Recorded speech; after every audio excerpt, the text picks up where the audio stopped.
જો મારી જોડે ઘટના લગભગ અઠવાડિયા 10 દિવસ કે દારૂનું કંઈક નાગરવાડા વિસ્તારમાં ખુલ્લામાં વેચાણ થતું હતું એના વિશે બનાવ બન્યો હતો અને જે મેં છાપતો હતો એ કારણથી બુટલેગરો દ્વારા મારા પર વારંવાર અવારનવાર હુમલો કરવામાં આવ્યો, 3 થી 4 વાર હુમલો કરવામાં આવ્યો. ત્યારબાદ સમાધાન પણ થઈ ગયું છે કારેલીબાગ પોલીસ સ્ટેશનમાં.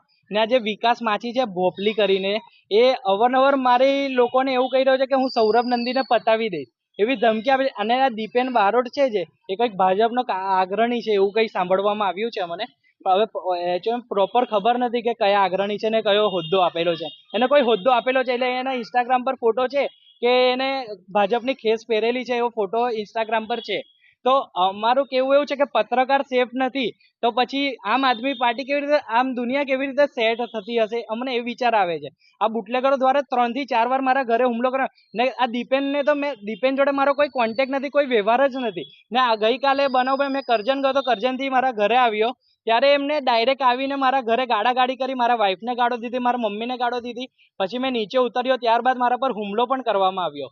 તો આ કયો યોગ્ય હુમલો છે? ને પાછી એમની ડેરિંગ તો જુઓ તમે સાહેબ, કે કારેલીબાગ પોલીસ સ્ટેશનમાં મને ખુલ્લામાં ધમકી આપે છે કે તને હું બહાર નીકળ્યો ને તો તલવારથી કાપી નાખીશ. કારેલીબાગના સીસીટીવી આપ ચેક કરાવશો ને તો આપને ખબર પડશે કે ખુલ્લામાં. અને કારેલીબાગના ડિસ્ટર્બને પણ ઓપન ચેલેન્જ કરે છે કે તમે પણ વચ્ચે પડ્યા ને તો તમને પણ મારીશ.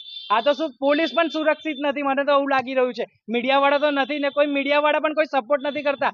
જ્યારે આજે 24 કલાક થઈ ગયો ને ત્યારે મીડિયાએ મને સપોર્ટ કર્યો છે, એમનો પણ હું ખૂબ ખૂબ આભાર માનું છું. અને પીઆઈ સાહેબનો તો મેં આભાર માનું છું, કારણ કે જે પીઆઈ સાહેબે મને સપોર્ટ કર્યો છે ને એ કારેલીબાગ પોલીસના તમામ કોઈ સ્ટાફે સપોર્ટ નથી કર્યો. મારી માંગ હર્ષ સંઘવી સાહેબને એ છે કે આવા જે લુખ્ખા તત્વો છે એના પર કાયદાકીય પગલાં ભરે અને આ લોકોને પાછા ભરવામાં આવે એવી મારી માંગ છે.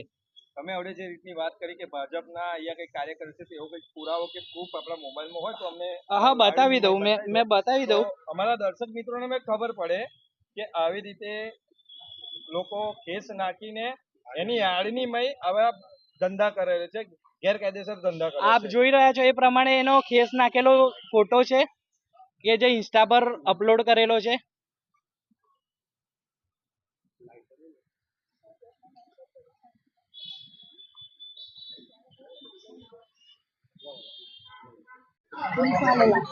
माझ्या हसबंडला खाली असं पकडलेलं एक ठिकाणी